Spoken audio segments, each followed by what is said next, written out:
అమరావతి ఆంధ్రప్రదేశ్ రాజధానిగా ఉండడాన్ని మేము పూర్తిగా సమర్థిస్తున్నాం.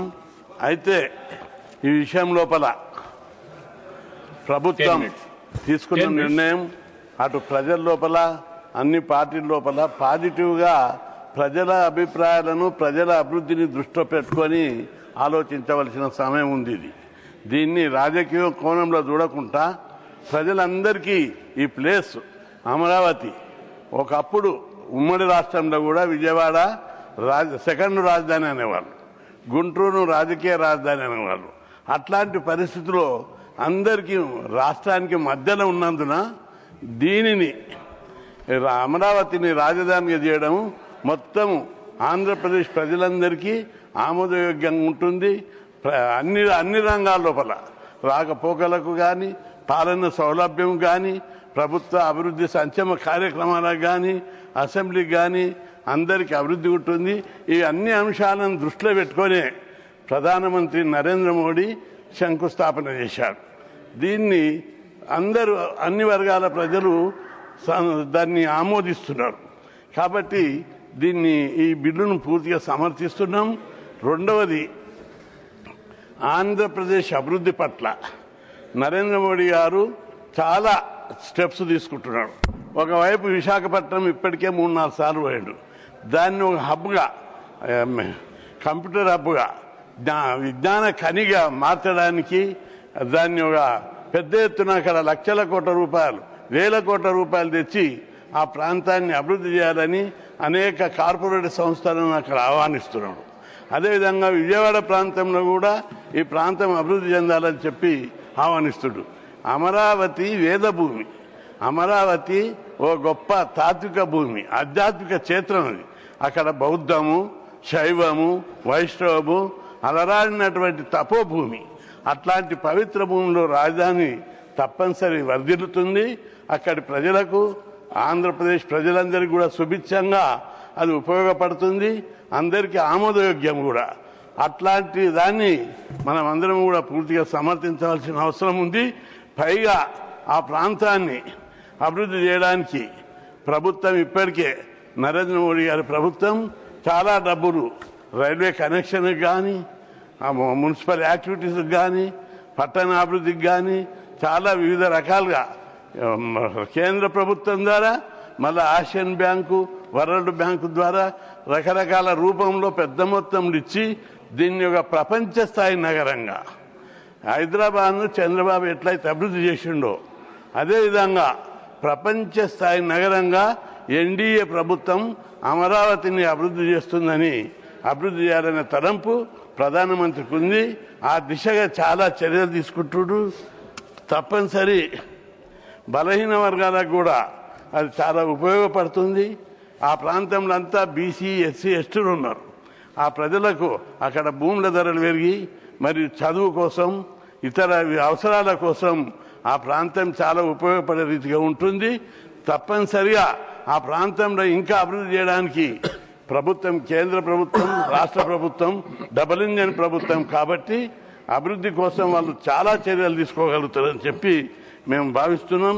ఇంకా ఆ ప్రాంతం లోపల బడుగు బలహీన వర్గాల రాజధానిగా అది రూపుదిద్దుకుంటుంది అనడం లోపల ఏమాత్రం సందేహం లేదు. ముఖ్యమంత్రి గారు ఇప్పుడు హైదరాబాద్ ఏ విధంగా అయితే టెక్నాలజీ సిటీగా తీర్చిదిద్దారో అమరావతిని కూడా ఆ ప్రాంతం లోపల తీర్చిదిద్దుతారని ప్రజలు ఆశిస్తున్నారు. ప్రత్యేకంగా ఐటీ కంపెనీలు తీసుకురావడం, అక్కడికి అనేక ప్రైవేట్ పెద్ద కార్పొరేట్ సంస్థలను తీసుకొచ్చి అనేక నిరుద్యోగ యువతకు ఉద్యోగ అవకాశాలు కల్పించి ఆ ప్రాంతం యొక్క అభివృద్ధికి రైల్వే కనెక్షన్ను, రోడ్ కనెక్షన్ను ఇంకా అనేక రకాలుగా అభివృద్ధి చేయడానికి సన్నాహాలు చేస్తున్నారు.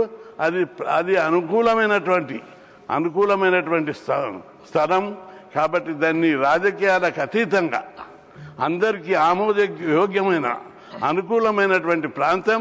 ఆ ప్రాంతం అభివృద్ధి పరిస్తే రాష్ట్రానికి చాలా ఉపయోగపడుతుంది. కాబట్టి దాన్ని పాజిటివ్గా థింకింగ్ చేసి అందరు కూడా అభివృద్ధికి ఎందుకంటే ఆంధ్రప్రదేశ్ విడిపోయినప్పుడు లోటు బడ్జెట్ తోటి పోయింది. అందరికీ సానుభూతి ఉంది. కేంద్ర ప్రభుత్వం కూడా పెద్ద ఎత్తున నిధులు ఇవ్వడానికి చర్యలు తీసుకుంటుంది. మోడీ గారు అనేకసార్లు ఆ ప్రాంత వైజాగ్కు, విజయవాడకు, ఇతర ప్రాంతాల మీద ప్రత్యేక దృష్టి పెట్టారు. కాబట్టి ఆ ప్రాంతం అభివృద్ధికి అందరూ కూడా చర్యలు, పాజిటివ్ అండ్ కన్స్ట్రక్టివ్ చర్యలు తీసుకోవడానికి సలహాలు ఇవ్వాలి. ఆ ప్రాంతం దెబ్బతినకుండా ఇంకా మరింత అభివృద్ధికి ఏ విధంగా అయితే పారిశ్రామిక సంస్థలు తెస్తున్నారో, ఏ విధంగా అయితే దాన్ని హబ్బుగా, పారిశ్రామిక హబ్బుగా, కంప్యూటర్ హబ్బుగా విశాఖపట్నం, విజయవాడ, తిరుపతి అనేక ప్రాంతాలు పవిత్ర క్షేత్రాలు ఉన్నాయి.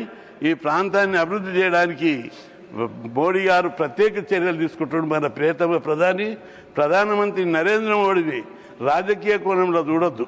ప్రపంచం లోపల ఆయన విశ్వగురువుగా చూస్తున్నారు. ఆయన సందర్భం కాకపోయినా ఒకసారి నా అభిప్రాయాలు చెప్పాలి. ఆయనను చాలామంది బీసీ, ఓబీసీ అని చెప్పి చేశారు. ప్రపంచం లోపల రాజకీయాల్లో అవినీతిని ప్రక్షాళన చేయాలని, రాజకీయాలలో స్వచ్ఛత కల్పించాలని, ఆయనకు ఇల్లు లేదు, ఊరు లేదు, సంసారం లేదు, ఆస్తి లేదు, ఓ గొప్ప ఆదర్శవంతమైనటువంటి ప్రధాని మన దేశానికి రావడం అదృష్టం.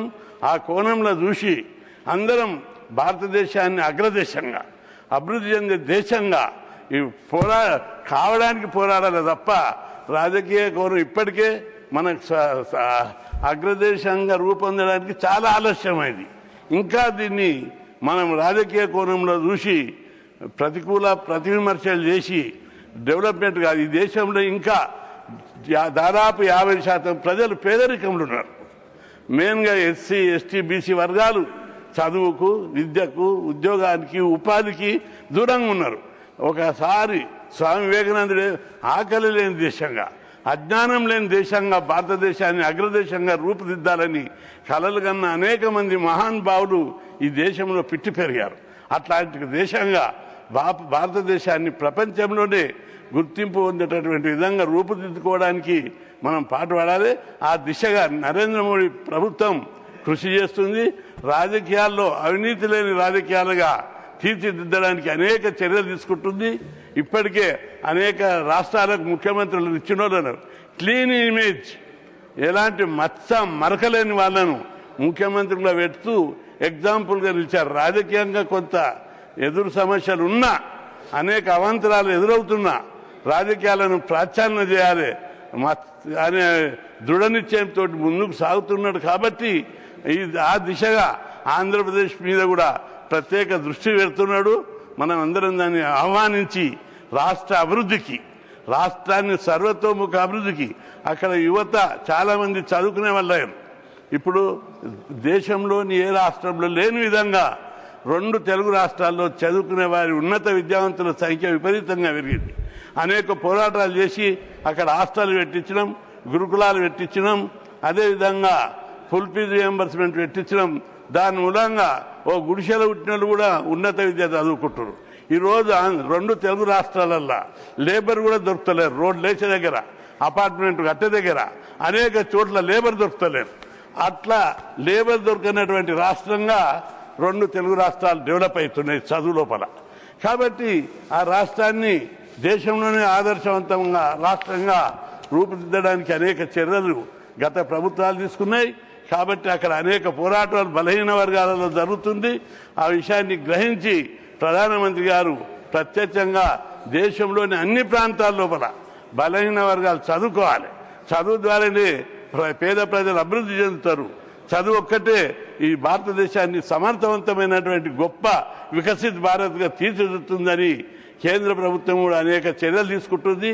అదేవిధంగా ప్రధానమంత్రి గారు తప్పనిసరిగా ఆంధ్రప్రదేశ్ మీద మరిన్ని ఇప్పటికే కొన్ని సూచనలు ఇచ్చినాం, మరిన్ని సూచనలు కూడా ఇచ్చి ఆ ప్రాంతం అభివృద్ధి కోసం మనం అందరం ఉమ్మడిగా రాజకీయాలకు అతీతంగా అందరూ కూడా ఆ ప్రాంతంలో విద్యావంతులకు ఉద్యోగాలు, ఉపాధి అవకాశాలు, ఫ్యాక్షనిజం ఇప్పటికే దాదాపు తగ్గిపోయింది. అదేవిధంగా ఆంధ్రప్రదేశ్ ఒకప్పుడు అన్నపూర్ణ, ప్రపంచ దేశాలకే అక్కడి నుంచి రైస్ పోయింది. అట్లాంటి దేశంలో, అట్లాంటి రాష్ట్రంలో ఇంకా డెవలప్ చేసుకోవాల్సినటువంటి అవసరం ఉంది. కాబట్టి ఆంధ్రప్రదేశ్ డెవలప్ కావడానికి, అమరావతిని ఇంకింత డెవలప్ చేయడానికి ఆ ప్రాంతంలో విద్యా సంస్థలు, అదేవిధంగా హాస్టళ్లు, గురుకుల పాఠశాలలు పెట్టి ఆ ప్రాంతం లోపల, ఆ పవిత్ర భూమి లోపల మరింత ముందుకు తీసుకుపోవడానికి, చర్యలు తీసుకోవడానికి మరిన్ని సూచనలు, ప్రభుత్వంకు సలహాలు ఇస్తే బాగుంటుంది. ఆ ప్రాంతం మరింత అభివృద్ధి చేయడానికి బలహీన వర్గాలకు, ప్రత్యేకంగా బీసీలకు, ఎస్సీలకు, ఎస్టీలకు, అగ్రకులాల్లోని పేదలకు అందరికీ ఆ ప్రాంతం లోపల విద్యా సంస్థలను, వసతి గృహాలను, గురుకుల పాఠశాలలను, కోచింగ్ సెంటర్లను, అదే స్టడీ సర్కిళ్లను పెట్టినట్టయితే ఆ ప్రాంతం మరింత అభివృద్ధి చెందడానికి అవకాశం ఉంటుంది. ఆ దిశగా అందరూ సలహాలు ఇవ్వాలి. ఆ ప్రాంతం అభివృద్ధికి సిఎస్ఆర్ ఫండ్స్ ను, కేంద్ర ప్రభుత్వం ఫండ్స్ కాకుండా సిఎస్ఆర్ ఫండ్స్, తదితర ఫండ్స్ ను సేకరించి అభివృద్ధి కోసం సూచనలు ఇచ్చి అభివృద్ధికి ఉపయోగపడేటట్టు చేయాలి తప్ప రాజకీయ కోణం ఆలోచించొద్దని, ఆ ప్రాంతాన్ని రాజకీయ కోణంలో చూడొద్దు. Andhra Pradesh will speak in Telugu. 5 minutes. Sir, की बात आ गई है. Please bed. Sir, thank you, sir. Kindly permit me to speak in Telugu also, sir. Sir, thank you for giving me the opportunity to speak on this bill, sir. I raised to oppose this bill in this present form because it is not addressing the problems of 29,000 farmers who have given 34,000 acres of farmland for Amravati capital without any payment under land pooling, sir. Sir, గత 7 సంవత్సరాలుగా ఎదురు చూస్తున్న అమరావతి అభివృద్ధి చేసిన ప్లాట్లను 29,000 మంది రైతులకి ఆంధ్రప్రదేశ్ ప్రభుత్వం ఎప్పుడు ఇస్తుందో అనే దానిపై క్లారిటీ లేదు సార్ ఈ బిల్లులో. Sir, and second thing is it's not defining that what constitutes capital and what is the definition of capital, sir? Our constitution mentions only capital of the country, sir. Sir, Government of India has itself filed an affidavit in the court